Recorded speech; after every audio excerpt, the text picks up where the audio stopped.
मागच्या 4 दिवसापासून मेस्सी भारतात आलाय आणि मेस्सी भारतात आल्यानंतर भारतात मग तो वेगवेगळ्या शहरांमध्ये गेला. तिथं काय काय दंगा झाला ते आपण बघितलंच. पण मेस्सी कुणाला दिसो न दिसो, लोकांनी मात्र मेस्सी बरोबरचे फोटो तयार केले. मग कोल्हापूरच्या लोकांनी मेस्सीला रंकाळ्यावर, महालक्ष्मी मंदिरात जिथं पाहिजे तिथे दाखवलं. तुमच्या गावात देखील लोकांनी एआयचे जनरेटेड फोटो तयार केले असतील, ज्यामध्ये मेस्सी तुमच्या गावात देखील येऊन गेला असेल. पण हे झालं सगळं फ्रस्ट्रेशन, कारण मेस्सी कुणाला दिसलाच नाही. आता मग इथं प्रश्न निर्माण होतो, की मेस्सी जरी सगळ्यांना दिसला नसला, तरी अंबानींच्या घरात मात्र मेस्सी गेलाय. आता तुम्हाला स्क्रीनवर जे फोटो दिसत आहेत, हे एआय जनरेटेड फोटो नाही आहेत. हे सगळे रिअल फोटो आहेत. या फोटोमध्ये खरोखर मेस्सी आरती करताना तुम्हाला दिसेल. कारण तो आता गेलाय अंबानींच्या वनतारामध्ये, जामनगरला. तिथं जाऊन त्यानं जवळ-जवळ एक रात्र तिथं व्यतीत केलेली आहे. म्हणजे जिथं तो 10 मिनिटासाठी, 15 मिनिटासाठी दिसायचा, तिथं अंबानींच्या घरी मात्र तो पूर्ण 1 दिवस राहिलेला आहे. हे सगळं असं कसं काय होतंय? यातून भारताच्या स्पोर्ट्सचा काय फायदा होणार? आणि खरोखर अंबानी किंवा इतर कुठल्याही धनाढ्य व्यक्ती, पॉलिटिशियन्स यांच्या समोर मात्र हे सगळे नियम कसे काय संपतात आणि सामान्य माणसाला मात्र फक्त एका झलक मिळवण्यासाठी हजारो रुपये खर्च करून देखील काही पदरात पडत नाही. असं सगळं का होतं याबद्दल बोलूया आजच्या या व्हिडिओमध्ये. मी आहे रणजित यादव आणि तुम्ही पाहताय द मराठी बाणा. मेस्सीचा सध्या गोट इंडिया टूर चालू होता. या निमित्तानं सर्वात पहिल्यांदा तो आला कोलकातामध्ये. कोलकातामध्ये त्याचं जवळजवळ 70 फुटी एका पुतळ्याचं उद्घाटन झालं. त्यानंतर तिथल्या मैदानामध्ये तो गेला. तिथं त्याला राजकारण्यांनी वेढून ठेवलं होतं. या वेढून ठेवणाऱ्या राजकारण्यांच्या मधून मेस्सी कुणाला दिसलाच नाही. तिथं जे प्रेक्षक आले होते त्या लोकांनी सांगितलं की मिनिमम तिकीट 4,500 रुपये होतं आणि जास्तीत जास्त लोकांचं 12-15 हजार रुपये तिकीट होतं. आणि ज्या लोकांना मेस्सी बरोबर फोटो काढायचा होता त्यांच्याकडून 9.95 लाख अधिक जीएसटी एवढे पैसे घेतलेले होते. म्हणजे हे सगळीकडेच घेतलेले होते. मुंबई, हैदराबाद, इतर ज्या ज्या ठिकाणी तो गेला तिथं घेतलेले होते. नंतर मेस्सी कुणाला दिसला नाही. मग तिथल्या लोकांनी तोडफोड केली. त्याचा जो तमाशा झाला तो झालाच. आपली जी अब्रू जायची ती गेलीच. पण त्यानंतर आता 34,000 लोकांचे पैसे रिफंड करायची वेळ आता तिथल्या आयोजकांच्या वरती आलेली आहे. हे सगळं असलं तरी मेस्सी तिथून पुढे जिथं जिथं गेला तिथं तिथं लोकांनी त्याला गरडा घालण्याचा प्रयत्न केलाच. फक्त आता बंगालमध्ये जी चूक झाली ती मात्र इतर ठिकाणी झाली नाही.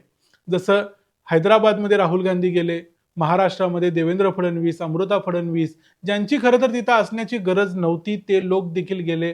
अननेसेसरी सेल्फी काढल्या. त्याचबरोबर अजय देवगण यांची काय गरज होती हे अनेक लोकांना समजलं नाही. पण तरीही ते तिथं गेले आणि त्याच्याबरोबर फोटो काढले आणि त्या माणसाला एक प्रकारे बिझी ठेवलं. सचिन तेंडुलकरचं तिथं असणं आपण समजू शकतो, कारण सचिन तेंडुलकर हा भारताचा एक आयकॉन आहे, ज्यानं भारतीय क्रिकेटला किंवा भारताच्या स्पोर्ट्सला एका उंचीवर नेलंय. जिथं खेळाडूंची गरज होती तिथं खेळाडू कुणी नव्हतेच. खेळाडू सोडून सगळ्या लोकांची भाऊगर्दी त्या ठिकाणी झालेली होती. पण या सगळ्यातून मग 2-3 दिवसांचा हा त्याचा दौरा करून दिल्लीला शेवटचा त्यानं मुक्काम केला आणि तो गेला गुजरातमधल्या जामनगरच्या वंताराला, अर्थात अंबानींच्या घरी. आता तुम्ही बघितलं तर मागच्या वर्षी अंबानींचं म्हणजे अनंत अंबानीचं जे लग्न झालं त्या लग्नात सगळे जवळजवळ जगातले लोक आलेले होते. त्यामध्ये फक्त दिसला नव्हता तो मेस्सी. मला वाटते तू लग्नाला आला नाहीस, तू आता ये असं म्हणून त्यांनी मेस्सीला बोलवून घेतलं असावं. त्यामुळे मेस्सी अंबानींच्या वंतारामध्ये गेला. वंतारामध्ये अनंत अंबानी त्यांना संपूर्ण वंताराचा टूर घडवून आणला. त्याच्याकडून आरती करून घेतली.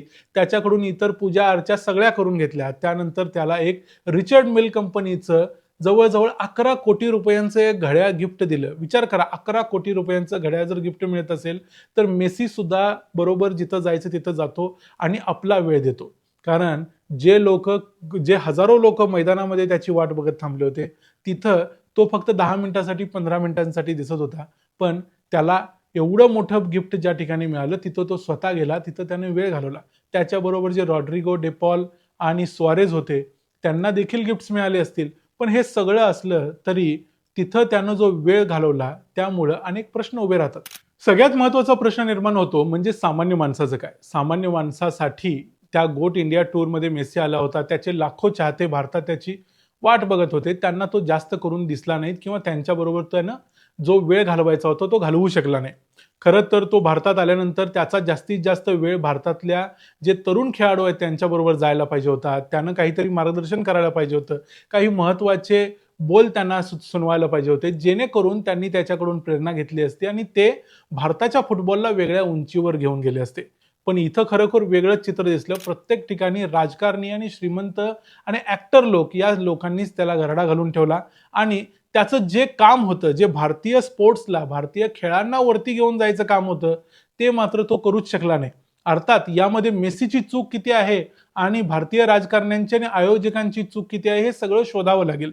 पण तरी देखील इथे एवढं दिसतं की भारतात अनेकांना आपल्या देशातल्या खेळाबद्दल, विशेषतः फुटबॉलबद्दल जास्त काही प्रेम नाही. फक्त इथं प्रत्येकाला पाहिजे ते सेल्फी आणि आपलं इंस्टाग्राम रंगवण्यासाठी चांगले चांगले फोटो. त्यासाठी लोक काहीही करायला तयार आहेत. कारण अनेक लोकांनी ज्यांनी सेल्फी काढले मेसी बरोबर, त्यांचे जर तुम्ही ऍक्च्युअल प्रोफाईल बघितलं तर त्यांचं आयुष्यात स्पोर्टला काय योगदान आहे किंवा त्यांनी काय केलंय म्हणून त्यांनी मेसी बरोबर जाऊन एवढ्या हारेरीनं फोटो काढले, हा प्रश्न तुम्हालाही पडेल. अर्थात अंबानींना जो ती भेट घेतली, त्या भेटीतून जर भविष्यात काही चांगलं निघालं, ISL सारखी जी एक लीग आहे ती बंद पडलेली आहे, ही लीग पुन्हा चालू झाली, भारतात फुटबॉलला IPL प्रमाणे जर डिमांड आली, फुटबॉल खेळणाऱ्यांना लाखो करोडो रुपये मिळायला लागले, तर कदाचित भारताची फुटबॉल टीम 2030 नाही किमान 2034च्या वर्ल्ड कपमध्ये खेळताना दिसेल आणि ती एक मोठी अचिव्हमेंट असेल.